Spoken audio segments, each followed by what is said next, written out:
네, 김현 선생에게 있어서는 그 두 개의 고향이 있습니다. 워낙 진도에서 태어나셨는데 초등학교 1학년 때 목포로 옮기셨죠. 그리고 김현 선생은 그 진도와 목포를 둘 다 이 고향이라고 생각하고 혼동해서 여러 번 쓰시기도 했습니다. 근데 그 가만히 읽어보면은 그 안에 이제 미묘한 차이가 있지요. 그러니까 진도에서 자라시긴 그러니까 태어나시기 42년에 태어나셔서 48년까지 진도에 사셨고 목포에서는 1948년에서 초등학교 1학년 2학기 때부터 공부를 하셔갖고 1957년 서울로 유학하기 전까지 그 목포에서 사셨습니다. 예. 근데 지금 두 개의 고향이라고 했는데 그 묘사를 보면은 두 개의 고향이 같으면서도 미묘하게 차이가 있습니다. 우선 첫 번째 진도는 한편으로는 김현 선생님이 어렸을 때 막 뛰어놀던 공간이었습니다. 공간이었고 그러면서 동시에 김현 선생은 그 김현 선생님 아버님이 그 이 뭡니까 남종화의 그 대가 화가들하고 이렇게 교류를 하셨기 때문에 예술의 공간이기도 했습니다. 그래서 뭐 제일 먼저 쓰시는 말씀이 진도는 예술의 공간이다. 예술가들이 많이 태어나서 뭐 이렇게 이제 쓰셨고요. 그 다음에 당신이 그 진도에서 얼마나 열심히 잘 뛰어놀았나라고 하는 걸 갖다가 이렇게 강조를 하셨습니다. 그리고 우리가 여기서 주목할 만한 게 있다면 잘 뛰어놀 때는 항상 먹거리가 따라다닌다는 겁니다. 여기 보시면은 산나무 열매를 따먹거나 떼지어 몰리도 하면서 밭에서 자란 온갖 것들을 몰래 맛보거나 목화꽃을 따먹을 때 김현선이 상당히 부자였거든요. 근데 이렇게 산에서 이렇게 뭐 이렇게 따먹을 만큼 그 배가 고프지 않은 상태였는데도 열심히 먹으셨어요. 그래서 아마 나중에 제가 뵀을 때 김현 선생은 상당히 몸집이 웅장하셨는데 그래서 그러셨던 게 아닌가 뭐 그렇게 생각을 듭니다만은. 예. 예. 그런데 여러분들이 보시면 알겠지만은 어른들에게 들킬지도 모른다는 무서움까지 이 먹고 놀고 하는 거는 어른들은 뭔가 그거 이렇게 하면 안 돼라고 하는 어떤 그 약간의 그 제재가 있는 것 같지만 진도에서는 그것을 아랑곳하지 않고 돌아다니셨다 이런 얘기입니다. 근데 목포도 마찬가지입니다. 목포도 얼핏 읽으면은 여기 보면은 내 고향에는 유식한 피난민들이 할 장사가 없었기 때문에 버려놓은 헌책방들이 숱하게 많이 있었는데 그때 서울말을 쓰는 부용이라고 하는 학생하고 끊임없이 헌책방들을 이 노점에 이제 깔아놓은 헌책방들을 돌아다니면서 소설책들을 거의 다 읽어냈다라고 하셨거든요. 근데 거기 보시면 뒷부분에 묘사가 지루하고 무슨 소리인지 잘 알 수가 없는 지문은 성큼성큼 뛰어넘고 멋진 대화같이 느껴진 것만을 읽어가는 괴상한 독법으로 읽었다라고 쓰셨는데 이때도 잘 보시면 알겠지만 책을 읽을 때도 뛰어다니고 계세요. 성큼성큼 뛰어넘고 있고 그리고 지문은 성큼성큼 뛰어넘었다고 하는데요. 이 지문은 물론 이 설명문 같은 걸 갖다가 이제 지문이고 대화 우리가 연극에서 지문과 대화 뭐 이렇게 얘기하지 않습니까? 그런데 이 지문에 제가 일부러 한자어를 가지고 일부러 넣습니다. 한자어를 넣은 이유는 뭐냐면은 김현 선생이 아마 무의식적으로 이 지문은 말 그대로 우리가 뛰어노는 땅이다. 그러니까 성큼성큼 뛰어넘은 거는 그냥 건너뛰었다라는 얘기가 아니라 오히려 그걸 발디딤으로 해서 거기에 있는 실제 생동하는 대화들을 읽어냈다. 이런 얘기를 은근히 하고 계신 것. 물론 김현 선생이 알고서 이렇게 쓰셨는지는 제가 몰라요. 근데 제가 읽을 때는 그렇게 읽혔습니다. 그러니까 이 지문이라고 하는 것이 그냥 쓰신 것 같지만은 그게 아니죠. 이 지문은 말 그대로 땅으로서의 종이 혹은 글자. 이 땅을 갖다 디디면서 바로 생동하는 말 이런 것들이 태어났다 이런 식의 이제 얘기라고 할 수 있습니다. 그래서 여기에서 볼 때 진도하고 목포는 실질적으로 같은 공간입니다. 같이 놀고 먹고 뛰고 이러는 공간입니다. 그런데 어느 순간 슬그머니 변합니다. 요거는 이제 조금 전에 말씀드린 거고요. 어느 순간에 슬그머니 변하는데요.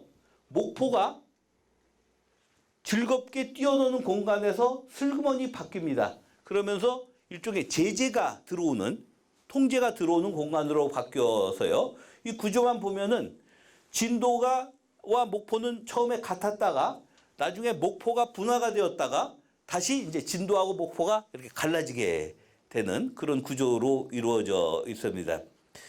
저는 이 부분은 이 글에다도 안 쓰고 그랬습니다만은 이게 이제 통상적으로 이런 이 두 개의 관계를 갖다가 얘기할 때 우리가 서양의 그 논리를 많이 받아들일 중에 대립성에 주목을 하고 대립 사이에 변증법적 통일이라고 하는 얘기를 흔히 합니다만은 한국적인 사고방식은 그거하고 조금 다른 게 있습니다. 같았다가 달라지고, 달라지면서, 그러니까 같았다가 같은 데서 분화가 되고, 분화되면서 달라지고, 달라지면서 어떤 식으로 다시 어울리고 뭐 이러는 건데요. 그게 전통적으로 우리 동양에서는 그걸 대대적 관계라고 흔히 표현해 왔습니다. 근데 한국인들의 사고방식은 대립과 변증법이라기보다는 이런 대대적인 어떤 그 순환성이 아닌가 이런 생각을 조금 하게 됩니다만은 김현 선생의 그 진도 목포 사이의 관계도 이런 대대적인 관계가 작동하고 있는 걸로 보입니다.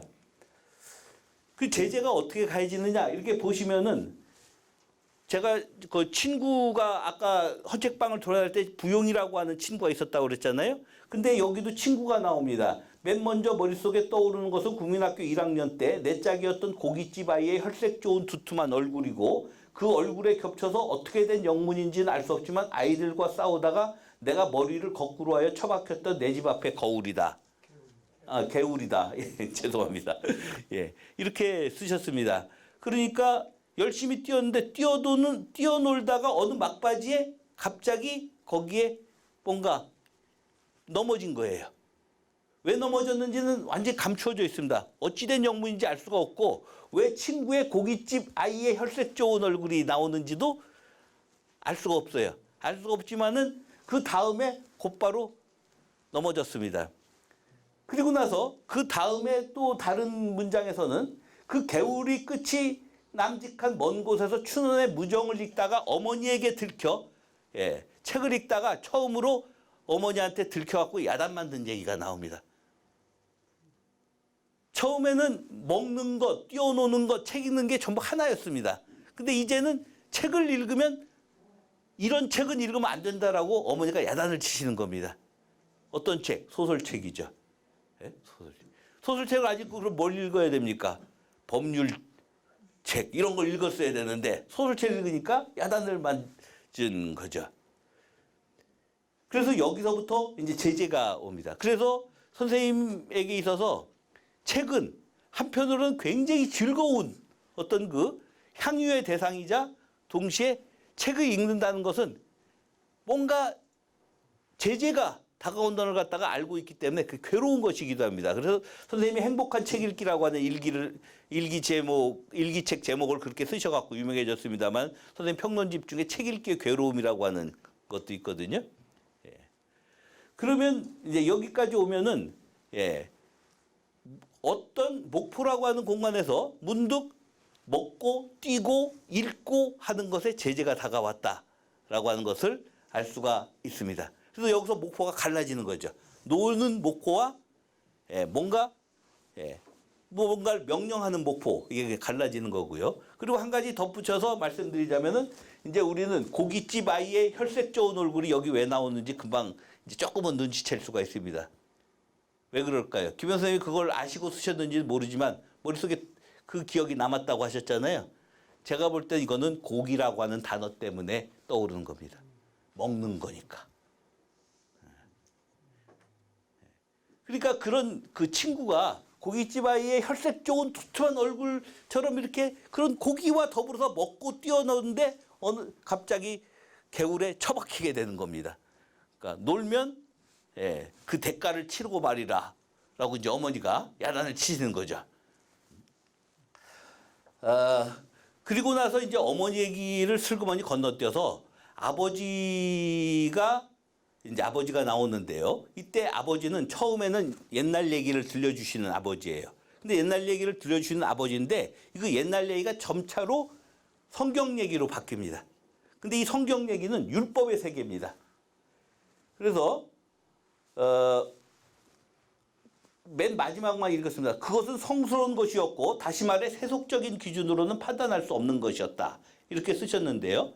그래서 김현 선생님의 이 기억이 언제부터 형성된 것인지는 확실히 모릅니다. 아마 대학 들어가서 형성된 것인지 모르겠지만 김현 선생님은 그걸 유년의 기억으로 간직하고 계신 겁니다. 유년의 기억으로 간직하고 계신 건데 유년에 문득 책이 두 개로 다시 분화가 됩니다. 하나는 소설책이고 또는 하나는 성경책입니다. 근데 김현 선생은 저 아버님도 아주 독실한 기독교 신자였고 어머니도 아주 독실한 기독교 신자였고 김현 선생님의 외삼촌은 이 저 남도에 개신교가 들어오는데 결정적인 역할을 했던 분입니다. 큰 역할을 하셨던 분이고, 그러니까 어렸을 때부터 그 종교가 그 아주 생활화되어 있었던 분이었거든요. 근데 그 종교가 생활화되어 있었는데 그래서 이제 목포에 오면은 바로 목포에 가서 이제 교회를 다니게 되죠. 교회도 다니고 이랬는데 언제부턴가 이 교회에서 들려오는 어떤 그 진리의 말씀들에 대해서 뭔가 장벽을 느끼기 시작했다라는 걸 지금 보여주고 있습니다. 그래서 이걸 간단하게 요약을 하면은 진도에서는 책이 예술과 연결되어 있습니다. 예술. 그리고 이건 이제 먹고 놀고 뛰는 거하고 연결되어 있는데 목포에서는 책이 종교로 슬그머니 이동을 합니다. 근데 종교로 슬그머니 이동을 하면서 이때 이제 결정적으로 만나는 분이 바로 이국선 목사라고 하는 목포중앙교회에 김현 선생이 다녔는데 거기에 목사로 계셨던 분입니다. 이 이국선 목사가 저 나중에 그러니까 김현 선생님이 거기에 매일 드나들면서 완전히 여기 보시죠. 이국선 목사의 죽음은 또 하나의 아버지의 죽음이라고 쓰셨잖아요. 거의 아버지 같았던 분입니다. 아버지 같았던 분이었는데 근데 이국선 목사는 나중에 인천에 가서 도시산업선교회를 이끌으셨어요. 여러분들 기억하시는 분은 아시겠지만은 1970년대에 노동자들이 자기의 권리를 요구하면서 이 투쟁을 한 것이 이제 전태일로부터 비롯되었습니다만 그것이 조직적인 어떤 그 운동으로 나아간 거는 도시산업선교회가 기본 그 매개가 되었었습니다. 그러니까 이 양반이 굉장한 어떤 이 투쟁가이자 사회사업가이고 그렇습니다. 이분은 저 뿌리가 어디에 있냐면은 바로 윤동주의 고향인 용정촌에 있습니다. 용정이 바로 기독교 김학연 윤동주의 외할아버지죠. 김학연 목사, 그다음에 윤동주의 아버지 이런 분들이 전부 기독교 장로회 출신들이고 거기에 있던 분들이 이제 대거 이제 남쪽으로 내려오셔 갖고선 구축한 게 일종의 해방 신학이자 동시에 어떤 비판적인 어떤 기독교의 세계입니다. 그게 이제 도시산업선교회가 있었고 여기 한신대학이 있었고 우리가 잘 알다시피 문익환 목사 가 이제 거기에 계시고 문익환 목사가 또 윤동주 친구셨잖아요. 그런데 바로 이국선 목사가 이제 거기에 속해 있었던 분입니다. 기독교 장로에. 근데 이 이국선 목사를 만났을 때 이국선 목사님도 김현 선생을 굉장히 이뻐하셨고 김현 선생도 이국선 목사를 엄청나게 따랐으니까 거의 아버지와 다름이 없었어요. 근데 아버지와 다름이 없었는데 잘 알다시피 김현 선생은 목자의 길을 가고 싶어 했지만은 이국선 목사가 그걸 이제 하지 말라고 말리셨다고 그랬지만 어쨌든 김현 선생은 문학 쪽으로 길을 돌리셨습니다. 왜 그랬을까? 그건 모르지만 어쨌든 김현 선생은 이 종교의 길이 아니라 문학의 길, 종교의 길과 문학의 길이 다르다라는 걸 명백하게 긋고 있었고 문학의 길을 선택을 하신 겁니다. 그런데 이제 여기 묘사가 아주 재밌습니다. 일단 한번 읽어보겠습니다. 나는 어머니의 심부름으로 떡과 김치를 목사관에 가져가던 날 처음으로 그와 그의 식구들을 봤다. 깨끗하게 생긴 사람들이었다. 교회에 있는 분들은 깨끗한 분들입니다. 김현 선생은 더러운 분이죠. 여기 보세요.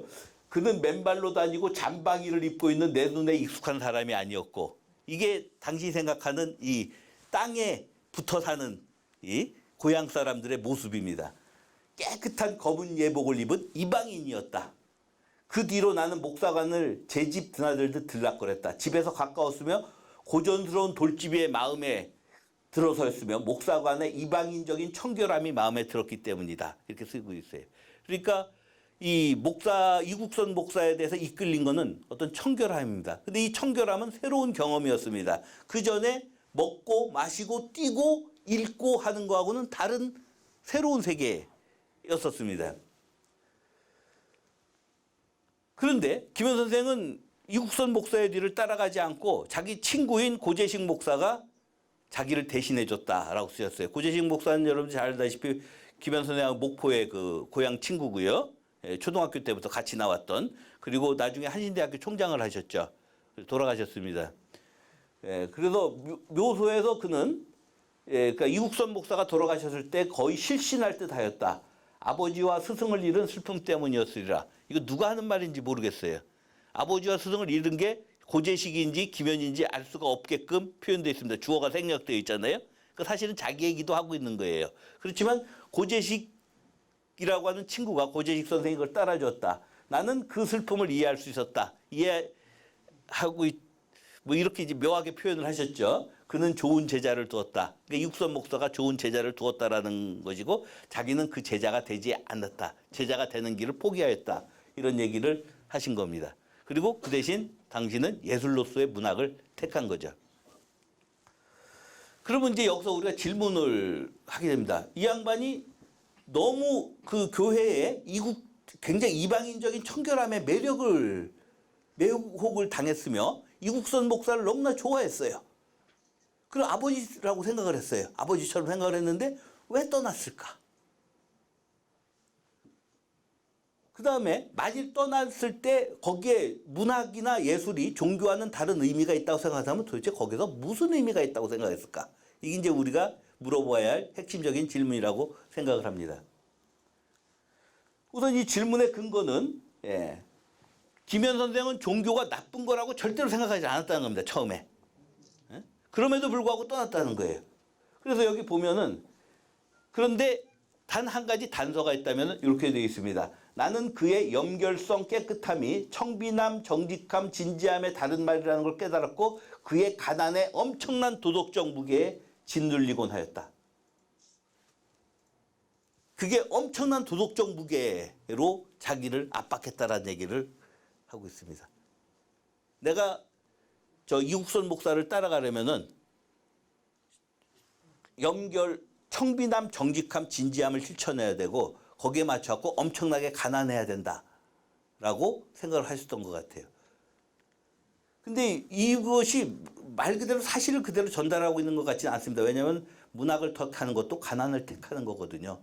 문학해서 돈 벌 생각은 애초에 하지 말아야 된다는 걸 김 선생님 너무나 잘 알고 계셨어요. 근데 어쨌든 그 대신 한 가지 문제가 있다면 도덕적 무게는 종교가 요구한다는 얘기죠. 그래서 이국선 목사는 내가 대학을 마친 뒤 신학대학에 가보겠다는 내 생각을 내보였을 때 그것을 긍정 말렸다. 너같이 편하게 자란 아이는 목사가 될 수 없다는 것이었다. 이국선 목사가 말렸다는 거예요. 너는 목사 못 돼. 넌 너무 부자로 살았어. 이렇게 얘기를 하셨나 봐요.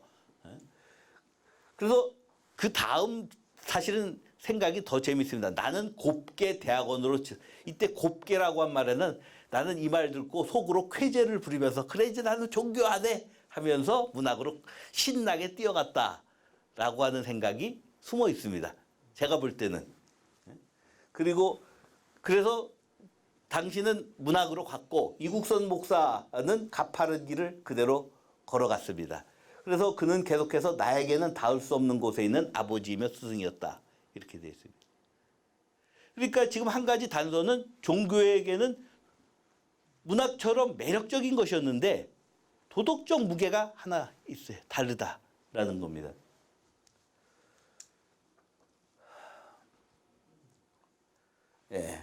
그래서 이 도덕적 무게가 얼마만큼 심한가라고 하는 걸 갖다가 나중에 다시 고백을 하십니다.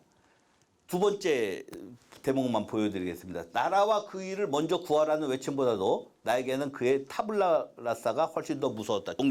종교적인 연결성이 훨씬 더 무서웠다라는 얘기입니다. 나는 틈만 나면 내 손과 얼굴을 씻었으며 그것은 거의 병적으로 되어갔다. 성은 그렇게 자신의 모습을 바꿔 나에게 나타났다. 야뇨증이 시작된 것도 그때쯤입니다. 그러니까 밤에 오줌을 싸기 시작을 했던 거예요. 그 도덕적 무게에 짓눌려 갖고. 그러니까 이 김현 선생, 그 어린 김현 선생에게 종교라고 하는 도덕적 무게는 뭡니까? 팬데믹이죠. 코로나19입니다, 이건. 손을 계속 씻어야만 됐어요. 물론 팬데믹에 걸리지 말라라는 가르침이겠죠. 계속 손을 씻어라. 그 종교를 따라가지는 못했지만은 자기도 모르게 무의식적으로 손을 계속 씻으신 거예요. 그 다음에 야뇨증에 시달렸어요. 이게 뭡니까? 자기가 뭔가 지저분하다라는 거에 대한 그 의식을 갖다 자꾸 하다 보니까 그걸 갖다가 밤에 다른 방식으로 이렇게 배출해 버리는 그런 행위가 된 거죠. 그런데 또 하나 재밌는 게 있습니다. 이렇게 말씀하면서 그러니까 당신은 종교에 가닿지 못한 것은 그것이 가지고 있는 도덕적 무게를 견딜 수가 없기 때문이었다. 이것이 첫 번째 대답입니다. 그런데 거기에 대해서 또 하나 생각하는 것은 성은 그렇게 자신의 모습을 받고 나에게 나타났다. 야뇨증이 시작된 것도 그때쯤이었다. 갑자기 성 얘기가 나왔어요. 이 야뇨증이라고 하는 성적 욕망과 무슨 관계가 있다는 것처럼 슬그머니 쓰셨어요. 슬그머니 쓰셨어요. 그 다음에 두 번째 또 하나는 인천에서 뵌 그는 도시산업선교를 하고 있어서 이게 도시산업선교의 얘기입니다. 근데 제가 여기서 주목할 거는 이분이 인천에서 어떤 사회 비판적인 선교 활동을 하고 계셨다라고 썼으면은 제가 그냥 지나쳤을 텐데 그걸 일부러 꼭 도시산업선교라는 말을 쓰셨다는 겁니다. 그것도 고유 명사로서 헛다운표로 묶지도 않고 그냥 도시산업선교, 도시에서 산업선교를 하고 있었다라고 쓰신 겁니다. 이 얘기는 뭐냐? 도시에 강조를 두고 계셨다라는 얘기고 이 도시는 곧바로 김현 선생이 목사관을 보았을 때 처음 보았던 뭡니까? 청결함. 목사관의 이방인적인 청결함에 그대로 연결이 됩니다. 그러니까 종교는 도시적인 것이다라고 하는 무의식적으로 종교와 도시를 갖다가 연결시키는 그 일이 일어난 겁니다. 그러니까 도시는 청결한 것이고, 그리고 이방인적인 것이고, 그리고 이것은 사실은 도덕적인 어떤 무게와 우리에게 억압을 주는 어떤 무게와 연결되어 있다라는 얘기입니다. 그리고 그 안에 성이 있습니다. 여기에 대해서 우리가 1차적으로 이제 이제 해석을 하면은 고향 진도는 처음에 만났던 목포도 마찬가지죠. 진도, 쾌락 원칙의 세계, 김현 선생이 자주 언명을 하셨습니다만은, 김현 선생은 프로이트의 그 초기 논리를 상당히 많은 부분 따르셨어요. 그래서 쾌락 원칙과 현실 원칙을 갖다가 딱 구분해서 이렇게 많이 얘기를 하셨는데요. 근데 이제 거기에 대해서 뭐 여러 가지 말이 있을 수 있습니다만 어쨌든 간에 고향 진도는 쾌락 원칙의 세계이고 도시는 목포에서 출발을 했는데 인천으로 가고 다시 그게 서울로 나타나는데 이것은 이제 교회로 연결되어 있고 이것은 현실 원칙의 세계입니다. 세상을 살려면 이렇게 살아라 라고 하는 건데 그러면 김현 선생은 여기서 고향 즉 쾌락 원칙의 세계를 선택했다라는 겁니다. 그게 더 좋다라고 생각을 하셨다는 거죠. 왜 좋은가는 잘 모르겠으나 그건 이제 나중에 나타나겠죠. 그래서 1차적인 해결은 자신은 현실 원칙을 버리고 쾌락 원칙의 세계를 선택했다라는 얘기입니다. 쾌락 원칙의 세계를 선택했는데 그러면 현실 원칙의 요구가 있을 거 아니에요. 똑바로 살아라. 청결하게 살아야 된다. 나쁜 짓 하면 안 된다. 이런 현실 원칙의 세계를 갖다가 그럼 어떤 방식으로 외면을 할 것인가. 이런 문제가 남아 있습니다.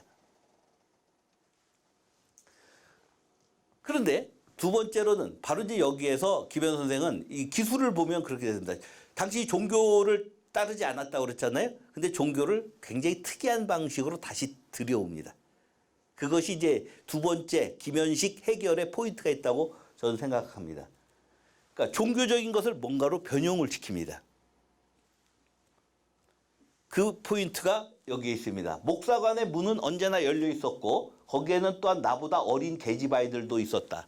이게 왜 들어갔겠어요? 그냥 목사관이 깨끗하면 깨끗하고 이국선 목사 만나러 갔으면 만나러 갔지. 거기에 왜 어린 계집아이들, 물론 이국선 목사의 따님들이겠죠. 어린 계집아이들 얘기는 뭐 하려고 하십니까?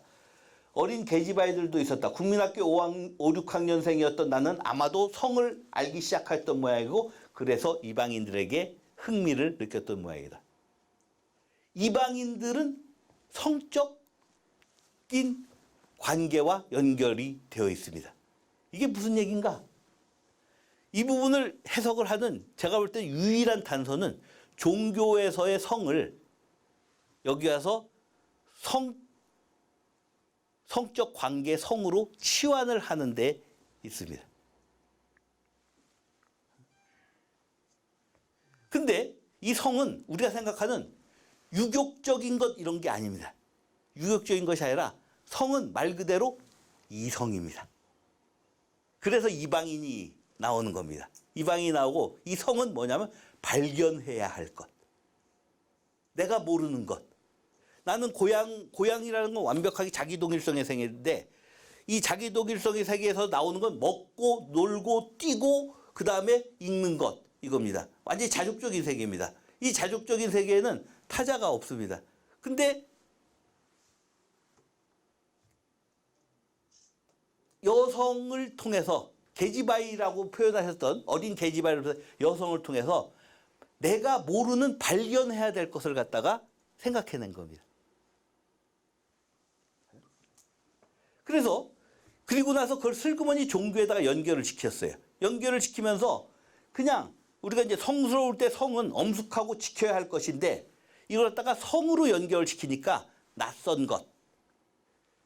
감각적인 즐거움의 대상일 수도 있으며 그것은 발견의 대상이 되어야 한다라고 하는 걸로 바뀌어 나타났다는 겁니다. 물론 김 선생이 대놓고 종교는 성적인 것이야 이렇게 말씀하신 적은 없습니다. 근데 제가 볼 때는 종교를 이런 방식으로 변형을 시키는 게 종교를 갖다가 특히 수용하는 다시 말하면 현실 원칙을 당신 방식으로 수용하는 하나의 그 요즘 흔히 쓰는 표현대로 알고리즘이었다라는 게 제 판단입니다. 그래서 성은 애초에 성스러운 것으로 성은 진리로서 간주되지만 우리를 억압합니다. 매일 막 뭐라고 하잖아요. 그런데 이걸 갖다가 성으로 바꾸니까 억압으로부터 우리를 해방시키면서 오히려 우리가 자유롭게 추구해야 될 것으로 바뀝니다. 이때 종교적인 것은 슬그머니 성적인 것으로 변형이 돼서 억압하는 것이라기보다는 현실의 한계를 넘어서 새롭게 발견해야 될 것으로 바뀌어버립니다. 워낙 종교는 현실 너머에 있지 않습니까? 그런데 이 현실 너머에 있는 것이 우리가 언제나 초자의 말씀으로 우리를 계속 억압을 하는데 이 억압하는 걸 갖다가 당연히 싫었던 거예요. 왜냐면 어렸을 때 열심히 뛰어놀았는데 열심히 뛰어놀던 사람한테 너 공부해라 하면 공부가 됩니까? 안 되죠. 그래서 많은 사람들이 망가지잖아요.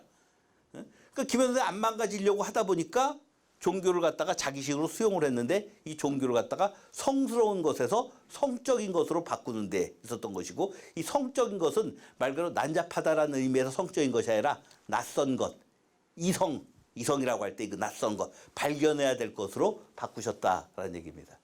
바로 이런 걸 통해서 김현 선생은 자신의 문학관에 이제 연결을 시켰습니다. 문학은 이때 이제 그러면 우리를 억압하는 모든 것을 갖다가 이제 유용한 것으로 바꾸시면서 유용한 것이 아니기 때문에 인간을 억압하지 않는다. 억압하지 않는 문학은 억압하는 모든 것이 인간에게 부정적으로 작용하는 모습을 보여준다라고 이제 하셨는데요. 이것의 바탕은 쾌락 원칙이 바탕이 되어야 된다라는 얘기를 하셨습니다. 바로 이제 거기에 근거해서 하신 얘기지만, 근데 이제 이 김현의 문학관이 요 안에 이제 변형이 되는 거죠. 어떤 식으로 변형이 되는가?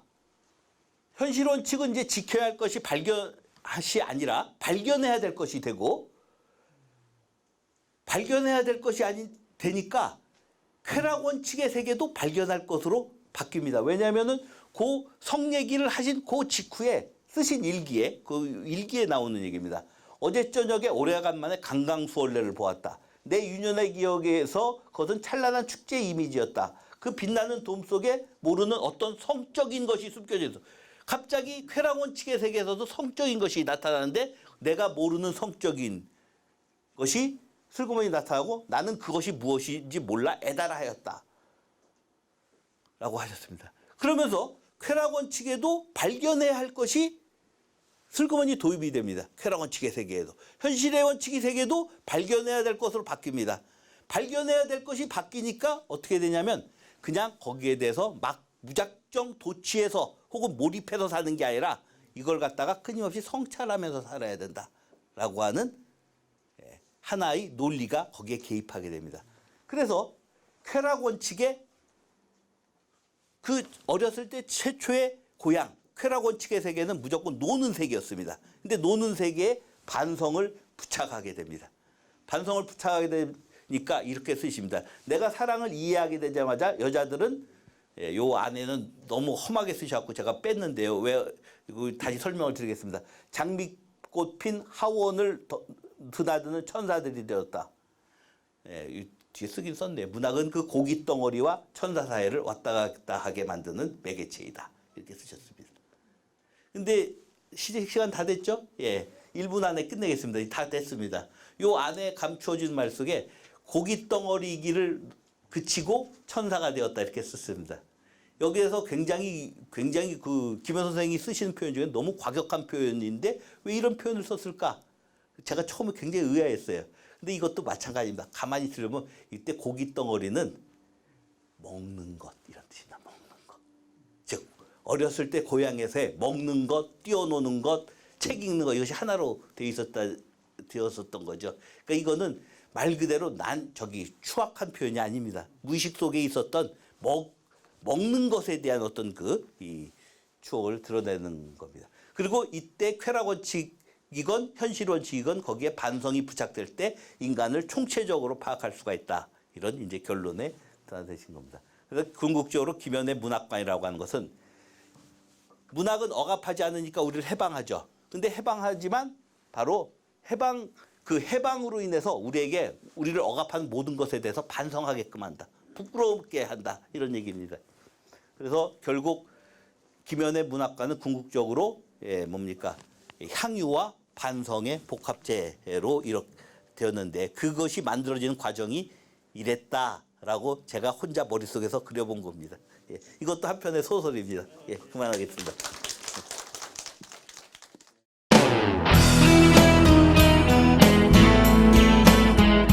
네, 안녕하세요. 김현 문학특전 골든벨 시간입니다.